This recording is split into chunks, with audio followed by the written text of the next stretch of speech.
ಕೆಲವೇ ಕ್ಷಣದಲ್ಲಿ ಪ್ರಧಾನಿ ಮೋದಿ ಮತ್ತು ಪುಟಿನ್ ಭೇಟಿ, ಮಹತ್ವದ ಒಪ್ಪಂದಗಳಿಗೆ ಸಹಿ ಹಾಕಲಿದ್ದಾರೆ ಪುಟಿನ್. ಭಾರತ ರಷ್ಯಾ ವಾರ್ಷಿಕ ಸಭೆಯಲ್ಲಿ ಈ ಮಹತ್ವದ ಒಪ್ಪಂದಕ್ಕೆ ಅವರಿಂದ ಸಹಿ ಆಗ್ತಾ ಇದೆ. ವಿಶ್ವದ ರಾಜನೀತಿ ಸಂದೇಶ ನೀಡಲಿದ್ದಾರೆ ಉಭಯ ನಾಯಕರು ಕೂಡ. ಕೆಲವೇ ಕ್ಷಣಗಳಲ್ಲಿ ಪ್ರಧಾನಿ ಮೋದಿ ಮತ್ತು ರಷ್ಯಾ ಅಧ್ಯಕ್ಷರ ಮಹತ್ವದ ಸಭೆ ಕೂಡ ನಡೆಯುತ್ತೆ. 23ನೇ ಭಾರತ ರಷ್ಯಾ ಶೃಂಗಸಭೆಯಲ್ಲಿ ಭಾಗಿಯಾಗೋದಕ್ಕೆ ರಷ್ಯಾ ಅಧ್ಯಕ್ಷ ವ್ಲಾಡಿಮಿರ್ ಪುಟಿನ್ ನಿನ್ನೆ ಅಷ್ಟೇ ಭಾರತಕ್ಕೆ ಆಗಮಿಸಿದ್ದು, ಇವತ್ತು ಪ್ರಧಾನಿ ಮೋದಿ ಅವರೊಂದಿಗೆ ದ್ವಿಪಕ್ಷೀಯ ಮಾತುಕತೆಯನ್ನು ನಡೆಸ್ತಾರೆ. ಅದರಲ್ಲೂ ಪ್ರಮುಖವಾಗಿ ಮತ್ತಷ್ಟು ರಕ್ಷಣಾ ಒಪ್ಪಂದಗಳು, S-400 ಖರೀದಿ, S-500 ಪ್ರಸ್ತಾಪ ಎಲ್ಲವೂ ಕೂಡ ಆಗುತ್ತೆ.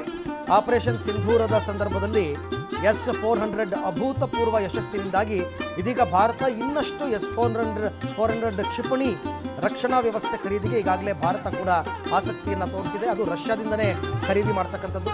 ಈ ಕುರಿತಂತೆ ವ್ಲಾಡಿಮಿರ್ ಪುಟಿನ್ ಉಪಸ್ಥಿತಿಯಲ್ಲಿ ಒಪ್ಪಂದಕ್ಕೆ ಸಹಿ ಬೀಳುವಂತಹ ನಿರೀಕ್ಷೆ ಕೂಡ ಇದೆ. ಇದಲ್ಲದೆ ಅತ್ಯಾಧುನಿಕ, ಅಂದರೆ ರಷ್ಯಾದವರೇ ಬಳಸ್ತಾ ಇರತಕ್ಕಂಥ S-500 ಖರೀದಿಗೂ ಕೂಡ ಭಾರತ ಪ್ರಸ್ತಾಪವನ್ನು ಮುಂದಿಡ್ತಕ್ಕಂಥ ನಿರೀಕ್ಷೆ ಇದೆ.